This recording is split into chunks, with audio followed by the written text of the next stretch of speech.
నమస్తే నేను సిరి హిందూపురం మాజీ ఎంపీ గోరంట్ల మాధవ్ గారి అరెస్ట్ ఎందుకంటే ఇప్పుడు చూసుకున్నట్టయితే ఏపీలో వరుస అరెస్టుల పర్వం అయితే కొనసాగుతుంది అనిపిస్తుంది. ముందు చూసుకున్నట్టయితే వల్లభనేని వంశీ గారు, మొన్న చూసుకున్నట్టయితే పోసాని గారు, అండ్ ఇప్పుడు రేపు చూసుకున్నట్టయితే గోరంట్ల మాధవ్ గారు అని అనిపిస్తుంది. ఎందుకంటే తనకి నోటీసులు కూడా జారీ చేయడం జరిగింది. వచ్చే నెల 5వ తారీఖు అయితే పోలీసులు ఏదైతే హాజరు కావాలని చెప్పేసి కూడా నోటీసులలో జారీ చేశారు. ఇంతకీ ఏమైందనే అంశాన్ని మనకు వివరించడానికి మనతో పాటు ఉన్నారు ప్రముఖ సీనియర్ జర్నలిస్ట్ డాక్టర్ దుర్గవల్లమణి గారు. నమస్కారం మేడం. నమస్తే అండి మేడం. ఇప్పుడు చూస్తుంటే ఏపీలో అరెస్టుల పర్వం కొనసాగుతుందేమో అనిపిస్తుంది. ఎందుకంటే వాళ్ళు గతంలో అనేక తప్పులు చేసినా కూడా వాళ్ళకి ఎక్కడ కూడా ప్రజల నుంచి వెళ్ళి ఫిర్యాదులు వెళ్ళినా కూడా వాళ్ళ మీద ఎట్లాంటి చర్యలు అయితే తీసుకోలేదు. సో ఇప్పుడు చర్యలు తీసుకుంటున్నారేమో అనిపిస్తుంది. వరుసగా అయితే అరెస్టుల పర్వం అయితే కొనసాగుతుంది. అండ్ ఇప్పుడైతే గోరంట్ల మాధవ్ గారి టర్న్ వచ్చిందేమో అనిపిస్తుంది. ఆల్రెడీ నోటీసులు కూడా జారీ చేశారు అని చెప్పేసి తెలుస్తుంది. మరి ఎప్పుడు అరెస్ట్ అయ్యే అవకాశం ఉంది? ఇప్పుడైతే పోలీసులు అయితే చెప్తున్నారు మార్చి 5న అయితే పోలీసుల ముందు విచారణకు హాజరు కావాలని. నెక్స్ట్ పరిణామాలు ఎలా ఉండబోతున్నాయి అంటారు? పరిణామాలు ఏమున్నాయండి? ఇప్పుడు మీరు అరెస్ట్ చేసిన వాళ్ళని ఎవరిని చేస్తున్నారు చూడండి ఒక్కసారి. సాధారణ ముద్దాయిలుగా ఎవరిని పరిగణించట్లేదు కదా. వీళ్ళందరూ చూసుకోండి. వల్లభనేని వంశీ, ఆయన సత్యవర్ధన్ అనే ఒక దళితుడిని కిడ్నాప్ చేశాడు. యాక్చువల్గా ఆయన మాట్లాడిన మాటలకి ఎప్పుడో అరెస్ట్ చేయాలి, కానీ చేయలేదు కదా. ఇదేమి ప్రభుత్వానికి సంబంధించింది కాదుగా.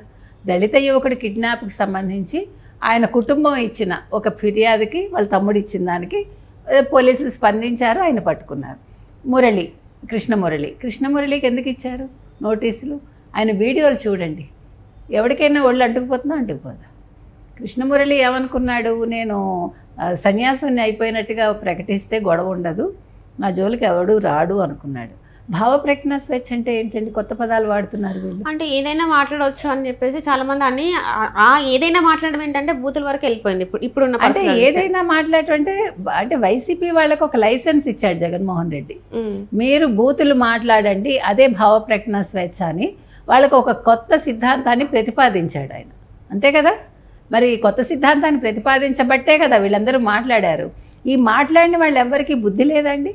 ఎందుకు అడుగుతున్నానంటే ఇప్పుడు మీరు ఒక్క మాట చెప్పండి, మాట్లాడిన వాళ్ళందరూ ఎవరు?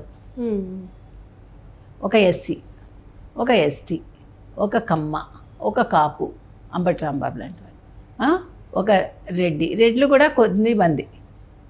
అంటే ఇప్పుడు వీళ్ళకి బుర్ర వెలగాలి కదా. జగన్మోహన్ రెడ్డి అనే వ్యక్తి తను మాట్లాడు బూతులు మాట్లాడిస్తాడు, ఎంజాయ్ చేస్తాడు అని వాళ్ళకి బుర్ర ఉండాలిగా.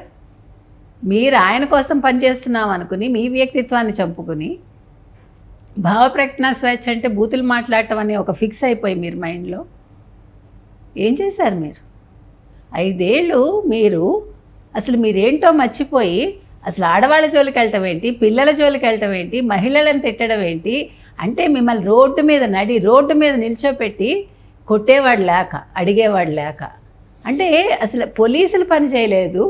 గత ప్రభుత్వ హయాంలో ప్రజలు భయపడిపోయారు. వాళ్ళు రోడ్డు మీదకి వచ్చి మాట్లాడే స్థితి లేకుండా పోయింది.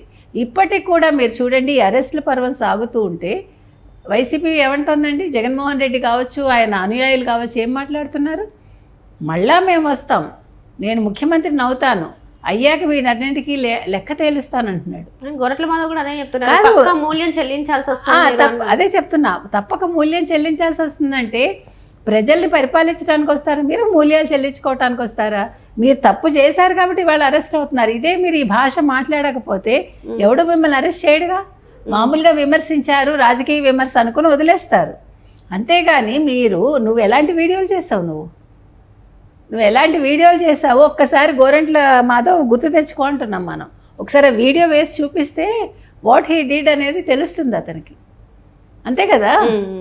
వీళ్ళు మాట్లాడటం ఏంటి? దేనికి మూల్యం చెల్లించుకుంటారు?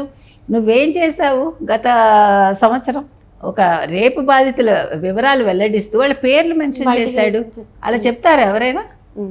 అది వాళ్ళకి ఎంత కష్టం అండి. వాళ్ళు పక్క శారీరకంగా మానసికంగా వేదనకు గురై ఉంటే వీళ్ళు సమాజంలో కూడా వేదనకు గురవ్వాలి. ఇంకా వాళ్ళు ఎవరు అని ప్రజలకి తెలిస్తే వాళ్ళని బతకనిస్తారా అసలు?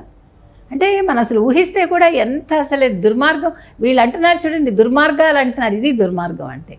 అందుకని ఇవాళ పిఎన్ఎస్ఎస్ కింద ఇతని మీద సెక్షన్ 35 కింద ఈ కేసు పెట్టి వచ్చే నెల 5వ తారీఖున సైబర్ క్రైమ్ పోలీస్ స్టేషన్లో ఇన్ని వచ్చి హాజరవ్వమన్నారు. అయితే ఈ కేసు ఎవరు పెట్టారు?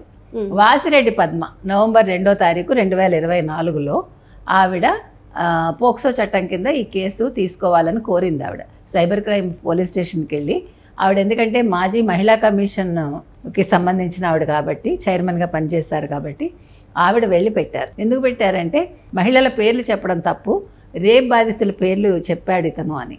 దానికి అతను ఏం వివరణ ఇస్తున్నాడంటే, పేపర్లోను మీడియాలోను వచ్చిన పేర్లు చూసి నేను మెన్షన్ చేశాను, అసలు దోషులు వదిలేసి మీరు నన్ను పట్టుకుంటున్నారు, దీనికి మీరందరూ కూడా మూల్యం చెల్లించుకోవాల్సి వస్తుంది, మేము మళ్ళీ వస్తాము, వైసీపీ మళ్ళీ వస్తుంది, మళ్ళీ మేము అధికారంలోకి వచ్చాక మీ సంగతి తేలుస్తాను అని ఆయన ఇవాళ బెదిరింపు ధోరణికి దిగుతున్నాడు ఆయన. అయితే ఇది అసలు ఎంతవరకు సబబు?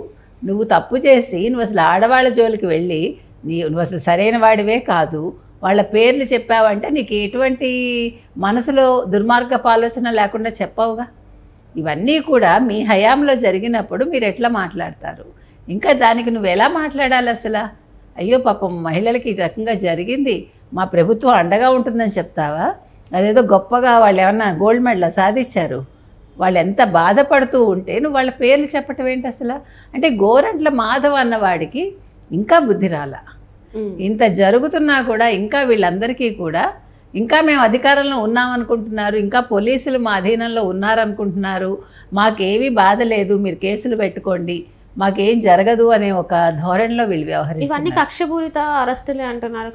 కక్షగా అదే మీకు ఇప్పుడు స్క్రిప్ట్ అనేది వాళ్ళకి ఇచ్చేశారు. ఇప్పుడు వాళ్ళు పోలీసుల దగ్గర పోలీసులు వాళ్ళని ప్రశ్నించినప్పుడు నిన్న వల్లభనేని వంశీ సహకరించలేదు, పోసాని కృష్ణమురళి కూడా వీడియోలు వేసి చూపిస్తే కూడా ఏమన్నాడు, బాగుంది రాజారా ఏంటో అన్నాడు. అలాగా నేను అనేది ఏంటంటే వీళ్ళందరూ కూడా అసలు ఒప్పుకోవట్లే, వాళ్ళు తప్పు చేశామని కానీ అసలు వాళ్ళలో ఎక్కడ పశ్చాత్తాపం కానీ ఏది కనిపించట్లే. అదేదో గొప్పగా అనుకుంటున్నారు. అరెస్ట్ చేసుకో రాజా అంటాడేంటో ఎవరు పోసాని.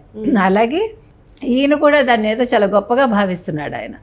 ఏది ఏమైనా వైసీపీ హయాంలో వీళ్ళు చేసిన తప్పులకి సగం బాధ్యత జగన్మోహన్ రెడ్డిది, సగం బాధ్యత ఈ తప్పు చేసిన వాళ్ళది.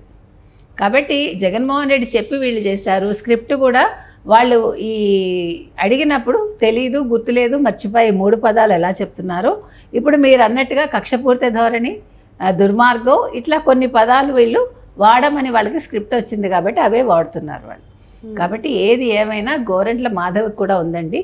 అంటే మీరు ఊహించని విధంగా ఇప్పుడు నేను అరెస్ట్ అవుతానేమో నేను భయపడుతున్న సమయంలో నేను కాకుండా వేరే వాళ్ళు అరెస్ట్ అవుతున్నారు. అంటే చట్టం తన పని తాను చేసుకుని వెళ్తుంది. ఆ వెళ్ళడంలో కూడా ముఖ్యంగా మహిళలని పిల్లలని ఎవరైతే అన్నారో, లేదు మహిళలను ఎవరైతే బాధ పెట్టారో మాటల ద్వారా కానీ మరొక రకంగా కానీ, అలాంటి వాళ్ళు ముందు అరెస్ట్ అవుతున్నారు. మీరు గమనించండి. రాజకీయంగా తప్పు చేసిన వాళ్ళు తర్వాత, అవి ముఖ్యం కాదు. అంటే ఇవన్నీ కూడా వైసీపీ వాళ్ళకి గుణపాఠాలు కావాలి. ఇంకా మీదట మహిళల జోలికి కానీ పిల్లల జోలికి కానీ వెళ్లకుండా, వాళ్ళ గురించి చెడుగా మాట్లాడకుండా ముందు భాషని వాళ్ళు సంస్కరించుకోవటానికి ఈ కేసులన్నీ కూడా దోహదపడాలని మనం కోరుకుంటున్నామండి. వైసీపీ వాళ్ళు ఇది గుర్తించాలి. Right thank you so much.